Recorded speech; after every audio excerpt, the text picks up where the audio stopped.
제주의 다양한 소식을 전해드리는 뉴스 브리핑 순서입니다. 먼저 제주 지역에서 오늘 보도한 뉴스 가운데 주목할 만한 기사를 소개해드리는 뉴스픽으로 출발합니다. 오늘 저희가 살펴본 기사는 한라일보 고대로 기자의 환경 개선 편중, 성장 동력 발굴 한계입니다. 제주도가 내년 주민 참여 예산 사업 공모에 들어갔습니다.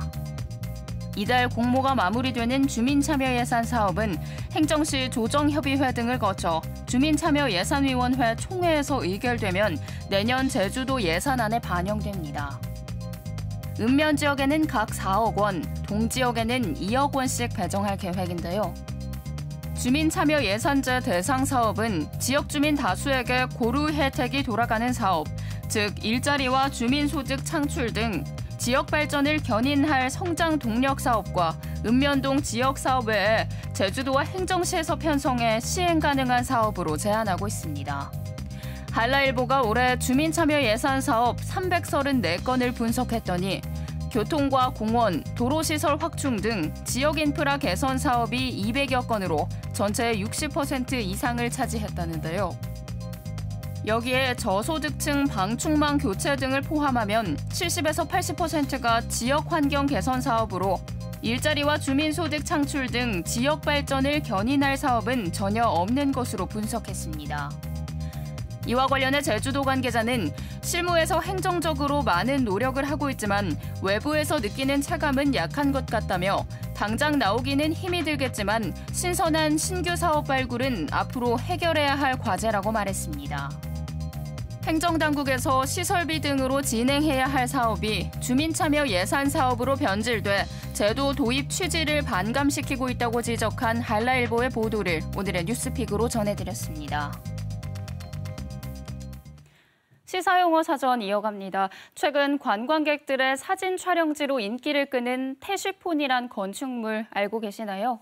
제주시 한림읍 성희시돌목장에 남아있는 독특한 서구형 건축물인 태쉬폰이 국가등록 문화재로 지정될 전망입니다. 오늘 시사용어 사전에선 이 태쉬폰에 대해 정리해드립니다.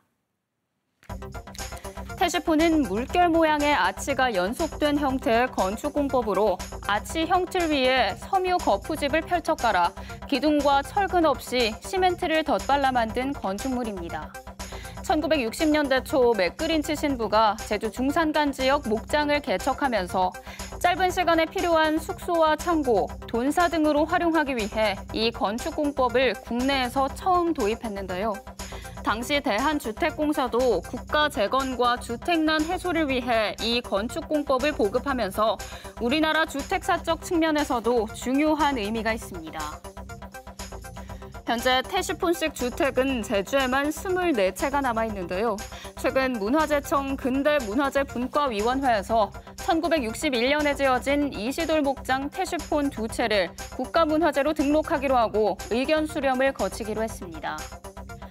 제주대 건축학부 김태일 교수를 포함한 건축 전문가들은 제주의 태쉬폰을 목축 산업의 중요한 역사적 자원이자 국내에서는 보기 힘든 유럽 건축 양식이라는 점에서 보존이 필요하다는 입장을 보이기도 했는데요. 특히 문화재청은 이 태쉬폰식 주택을 제주 생활사와 주택사 측면에서도 중요한 근대유산으로 가치가 높다고 평가하고 있습니다. 계속해서 주요 단신 정리해드립니다. 100억 원대 피해자가 발생한 수입차 수출 사기 사건 주범이 경찰에 붙잡혔습니다. 제주경찰청은 특정경제범죄법상 사기 혐의로 50대 남성을 검거해 구속했다고 밝혔습니다. 이 남성과 일당은 지난해 6월부터 1억 원대 수입차를 사면 해외에 되팔아 2천만 원 상당을 지급하고 할부도 대납해주겠다고 속인 뒤 차량을 빼돌린 혐의를 받고 있는데 지금까지 경찰이 파악한 피해자는 120여 명, 피해 금액은 100억 원에서 많게는 200억 원에 이릅니다. 제주 제2공항 추진연합은 도의회 앞에서 회견을 열고 문재인 대통령이 지난 2월 부산 가덕도에 방문해 가덕도 신공항을 건설하라고 말했는데 제주 제2공항에 대해선 아무런 의견을 내지 않는 등 도민 갈등을 방관하고 있다며 이 공항 건설을 공약으로 내건 만큼 더는 미루지 말아달라고 촉구했습니다.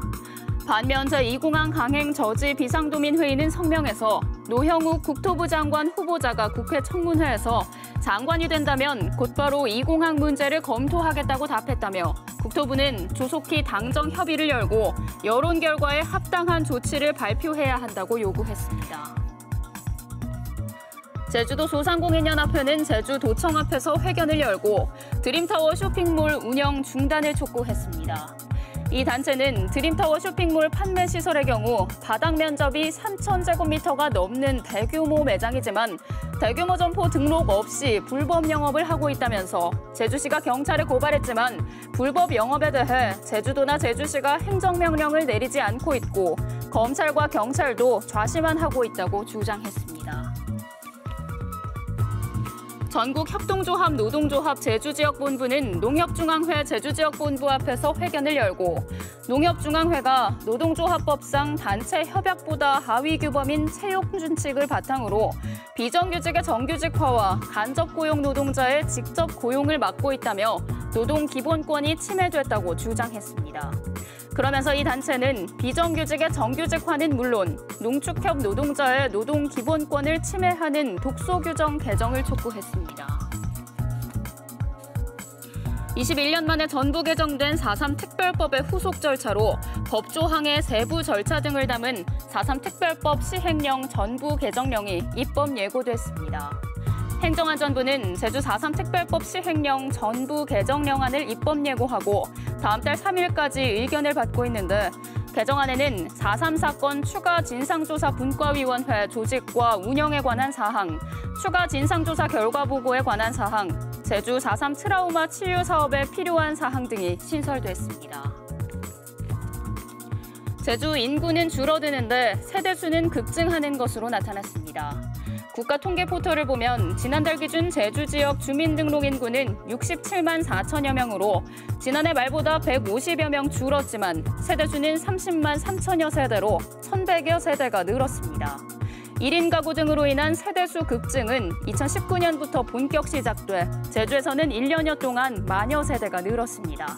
지금까지 뉴스브리핑이었습니다.